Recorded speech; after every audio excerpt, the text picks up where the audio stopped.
दोस्तों, भगवान शिव के बारे में कहा जाता है कि वो आदि और अनंत के देवता हैं, जिनके आगे दुनिया की सारी शक्तियाँ असफल हो जाती हैं। लेकिन क्या आपको पता है कि उनका जन्म कैसे और कहाँ हुआ था? उनके माता कौन थी और उनके पिता का क्या नाम था? उन्होंने किससे अपनी शिक्षा प्राप्त की थी और किसको अपनी शिक्षा का दान किया था? नहीं तो चलिए इस वीडियो के माध्यम से आपको इस सारे सवालों का जवाब देते हैं। कुछ नया बताऊंगा, और यदि आप भी सारे सवालों का जवाब पहले से जानते हैं तो कमेंट बॉक्स में ज़रूर बताएं हमें भी तो पता चले कि किस किस को ये तथ्य मालूम है। और हाँ, एक बात और, ये वीडियो ज़रूर पूरा देखिए, और यदि अभी तक आपने चैनल को सब्सक्राइब नहीं किया है तो चैनल को सब्सक्राइब कर लिए। ऐसी ही रोचक वीडियो हमारे चैनल में आती रहेंगी। चलिए तो शुरुआत करते हैं। सबसे पहले पहला तथ्य शिव पुराण से लेते हैं। शिव पुराण के अनुसार भगवान शिव को स्वयंभू कहा जाता है। इसका मतलब है शिव भगवान का जन्म स्वयं ही हुआ था। इससे यह बात तो साफ हो जाती है भगवान शिव के माता पिता नहीं थे और शिव पंचतत्वों से भी परे हैं, इसीलिए उनकी मृत्यु भी नहीं हो सकती है। अब बात करते हैं विष्णु पुराण।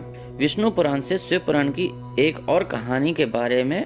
विष्णु पुराण में बताया गया है कि भगवान विष्णु के माथे से निकलने वाले तेज से भगवान शिव की उत्पत्ति हुई थी और उनकी नाभि के तेज से ब्रह्मा जी की। दूसरी ओर भगवान विष्णु के जन्म के बारे में शिव पुराण के में लिखा हुआ है कि एक बार भगवान शिव अपने घुटने मल रहे थे तो उस घुटने के मैल से विष्णु जी की उत्पत्ति हुई थी। अगर ऐसा है तो विष्णु पुराण और शिव पुराण दोनों एक दूसरों से बिल्कुल अलग हैं। दोनों के अलावा भगवान शिव की एक और कथा बहुत ही प्रख्यात है। ये कथा आपने अपने बड़े बुजुर्गों से जरूर सुनी होगी, और यदि नहीं तो आपकी जानकारी के लिए बता दें। एक बार ब्रह्मा जी और विष्णु में विवाद हो गया था। उन दोनों में सर्वश्रेष्ठ कौन है, यह विवाद इतना बढ़ गया कि उन दोनों में युद्ध की नौबत आ गई कि तभी उन दोनों के मध्य एक बड़ा सा अग्नि स्तंभ प्रकट हुआ। साथ ही ये आकाशवाणी हुई कि जो भी इस स्तंभ का अंत देख लेगा वो ही सर्वश्रेष्ठ कहलाएगा। तो ब्रह्मा जी एक पक्षी का रूप धारण करके ऊपर चले गए तथा विष्णु भगवान बारह का रूप धारण करके नीचे चले गए। कुछ देर अंत ढूंढने के बाद भी जब दोनों को अंत न मिला तो दोनों ने हार मान ली। तब उस स्तंभ से महादेव प्रकट हुए और दोनों ने ये मान लिया कि संसार में महादेव से बड़ी कोई शक्ति नहीं है। इससे साफ स्पष्ट होता है कि महादेव का जन्म नहीं हुआ था, एक स्तंभ रूप में, अग्नि के स्तंभ के रूप में ही प्रकट हुए थे। अब हम बात करते हैं भगवान शिव के बारे में, जो सबसे ज्यादा प्रसिद्ध है कि क्या भगवान शिव ब्रह्मा के पुत्र थे?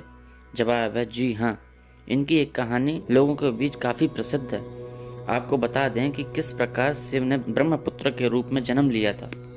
विष्णु पुराण की एक पौराणिक कथा है जिसके अनुसार धरती, आकाश, पाताल या यूं कहें पूरे ब्रह्मांड जगमगन था, यानी पानी में डूबा हुआ था। भगवान विष्णु के अलावा कोई भी देव या प्राणी इस संसार में नहीं था।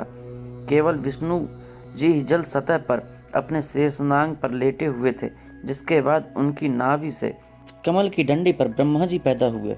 उसके बाद विष्णु जी और ब्रह्मा जी की ब्रह्मांड रचना के बारे में बात कर रहे थे तो भगवान शिव प्रकट हुए, जिसके बाद ब्रह्मा जी ने उन्हें पहचानने से मना कर दिया, जिससे भगवान शिव रूठ गए और उनके रूठ जाने के कारण भगवान विष्णु ने दिव्य दृष्टि देकर ब्रह्मा जी को शिव जी की याद दिलाई। भगवान ब्रह्मा को अपनी गलती का एहसास हुआ और शिव से क्षमा मांगते हुए उन्होंने उनसे पुत्र प्राप्ति का आशीर्वाद मांग लिया। भगवान शिव ने ब्रह्मा की प्रार्थना स्वीकार करते हुए उन्हें यह आशीर्वाद दे दिया।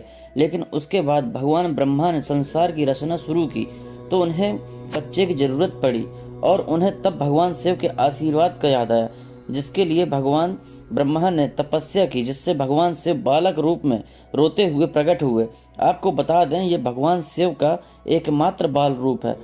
करते हैं भगवान शिव ने किससे शिक्षा प्राप्त की और उनके गुरु कौन थे? शायद ही ये किसी को पता होगा, भगवान शिव को ही इस संसार का गुरु माना जाता है, जिन्होंने संसार में गुरु शिष्य की प्रथा की शुरुआत की। इसलिए उनका कोई गुरु नहीं था, पर उनके 7 शिष्य थे, जिन्हें आज हम सप्त ऋषि के नाम से जानते हैं।